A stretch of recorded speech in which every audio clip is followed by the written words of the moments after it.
அண்ணா நான் இப்போ தான் புது டயரே மாற்றினேன். மேக்ஸிமம் என்ன ஒரு மாதம் தானே இருக்கும். ஆனால் அதுக்குள்ளே வந்து டயர் வந்து 2 வாட்டி பஞ்சர் ஆகிடுச்சு. அதில் வந்து இப்போ ஒட்டுனதே ஒரு வாட்டி லீக் ஆகிட்டு இருக்குண்ணே. அது என்னென்னு கொஞ்சம் செக் பண்ணி சொல்ல முடியுமான்னு கேட்டிருந்தாரு.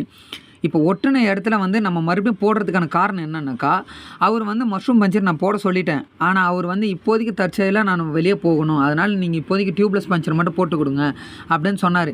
அந்த ஒரு ரீசனுக்காக தான் நான் வந்து போட்டதுலேயே வந்து மறுபடியும் டியூப்லெஸ் பஞ்சர் தான் போட்டுட்ருக்கேன். ஆனால் அது இன்னும் ஸ்ட்ராங்காக நிற்கணும்னா மஷ்ரூம் பஞ்சர் நீங்கள் போட்டுருங்க. அதுதான் உங்களுக்கு பெட்ரு. இப்போ பஞ்சர் ஆனதுக்கு பக்கத்துலேயே ஒரு ஆணி குத்திருக்கு. அந்த இடத்துலேருந்து நான் ஆணி எடுத்துட்டேன். அதனால தான் உங்களுக்கு ஃபாஸ்ட்டாக போகிற சத்தம் கூட உங்களுக்கு கேட்கும். பார்த்தீங்களா? இப்போ அந்த இடத்துல லீக் ஆகிற ஒரே காரணத்துக்காக வந்து அந்த இடத்துல ஒரு பஞ்சர் போடணும். அவர்கிட்ட சொல்லிட்டேன். ஏற்கனவே போட்ட இடம் லீக் ஆச்சுன்னா உங்களுக்கு மஷ்ரூம் பஞ்சர் தான் போடணும். இல்லைன்னா இந்த பஞ்சர் கூட தற்சமயத்துக்கு தான் நிற்கும் உங்களுக்கு பர்மனன்ட் சொல்யூஷன் கிடையாது. ஓகேவா?